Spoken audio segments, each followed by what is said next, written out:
Alors, bienvenue dans un nouvel épisode de podcast. Donc, c'est un épisode un peu particulier.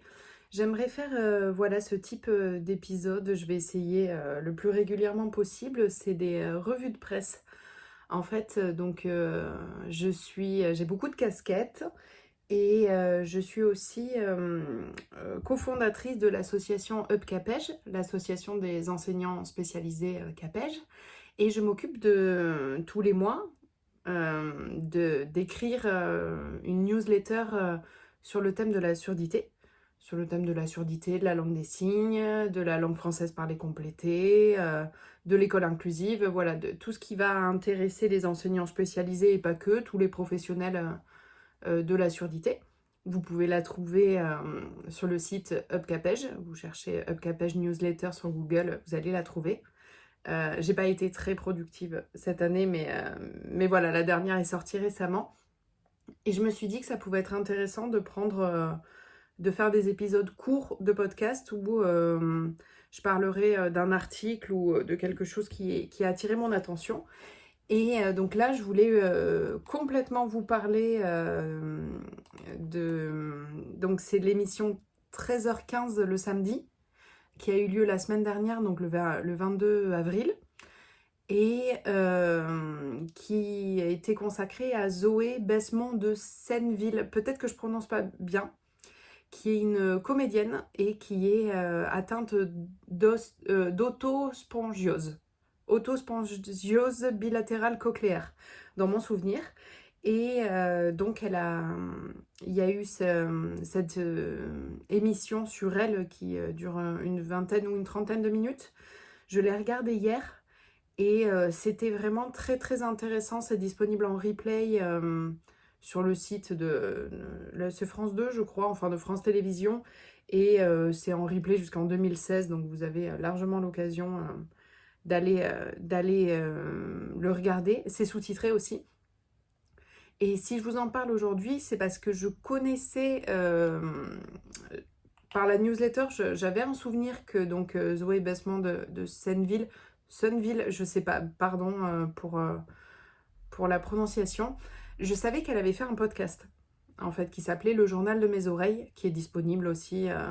Vous tapez Le Journal de mes oreilles dans Google, vous allez le trouver. Et donc après avoir regardé cette émission hier, je me suis dit, bon ben je vais écouter son podcast qu'elle avait fait donc il y a 2 ans je crois, suite à la découverte de sa maladie.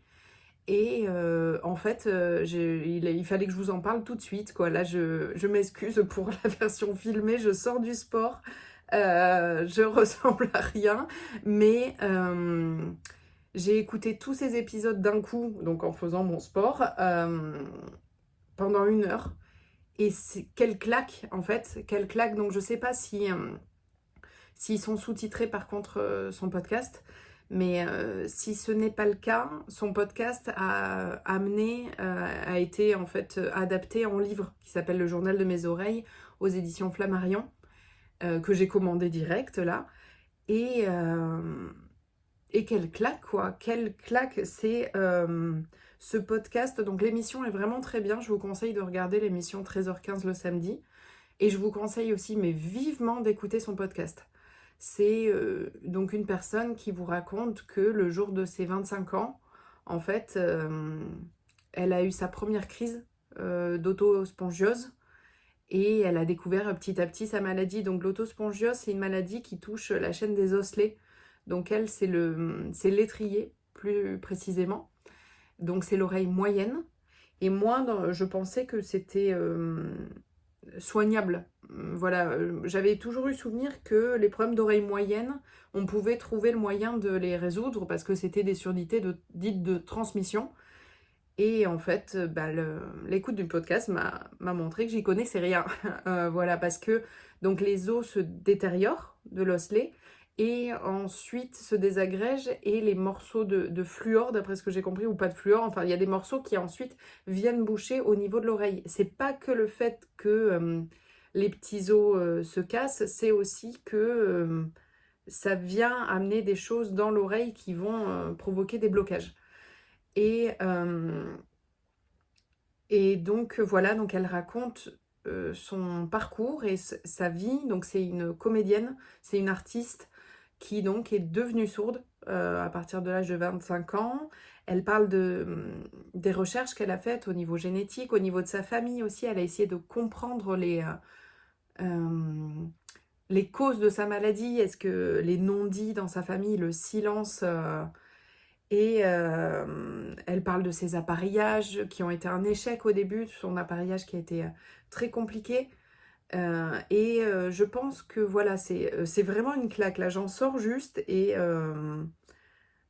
c'est vraiment écoutez-le. Écoutez ce podcast ou lisez son livre parce que le livre, c'est complètement l'adaptation du podcast, d'après ce que j'ai compris.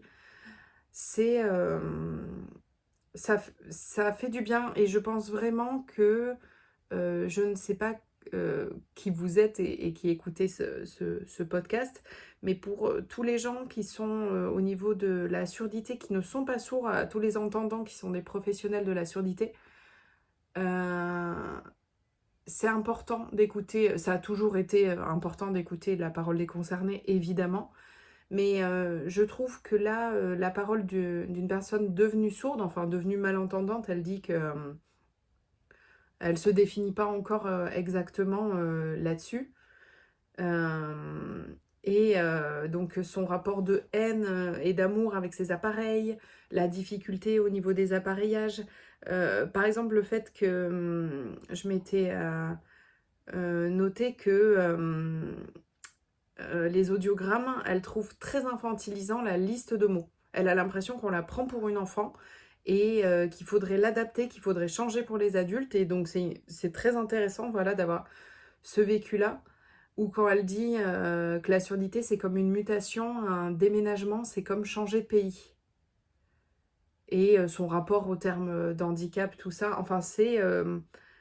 ouais, ça m'a bouleversée. Là, en plus, le podcast, il y a vraiment une histoire. Elle vous parle dans l'oreille, quoi. Elle vous raconte ce qu'il y a à l'intérieur. Elle met des mots dessus. Je pense que... Donc, j'ai commandé le livre. Je pense qu'il va être vraiment pareil aussi. Et je pense que, voilà, c'est important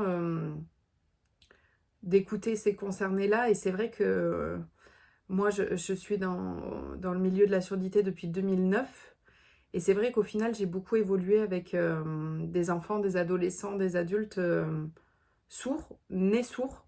Et c'est vrai que sur la proportion, j'ai moins rencontré des devenus sourds. J'en ai rencontré, mais la proportion était plus importante d'enfants et d'adolescents voilà, qui étaient nés sourds.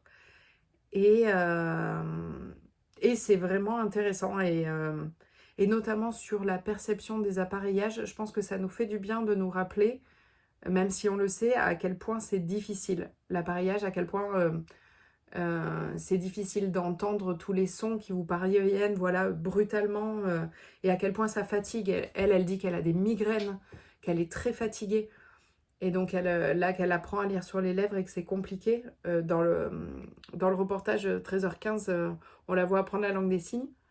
Je me dis que ça pourrait être intéressant qu'elle apprenne la langue française, parler complétée. Mais je me garderais bien d'avoir un avis dessus. Mais c'est vrai que quand elle parle des problèmes de la lecture labiale, là, quand je l'écoutais, j'étais mais quand même, la LFPC, c'est pas évident à apprendre adulte, mais je pense que ça pourrait aider.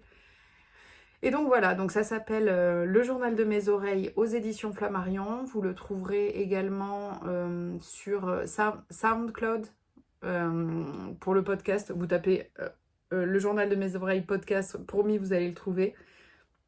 Et sinon, vous tapez 13h15 le samedi, journal de mes oreilles, l'édition du 22 avril 2023. Franchement, n'hésitez pas à me donner à venir en commentaire m'en parler. Je suis encore complètement retournée là-dessus. Je suis en vieux jogging. Je suis venue direct pour faire un petit épisode de podcast tellement ça m'a remué. Voilà, sur ces bonnes paroles, j'espère que vous allez suivre ma recommandation et j'espère que je ferai des petites revues de presse comme ça un peu régulièrement. Je ne me mets pas la pression me connaissant, on verra ce que ça donne au fil de l'eau. Je vous souhaite une bonne journée, une bonne soirée, une bonne matinée et je vous dis à bientôt.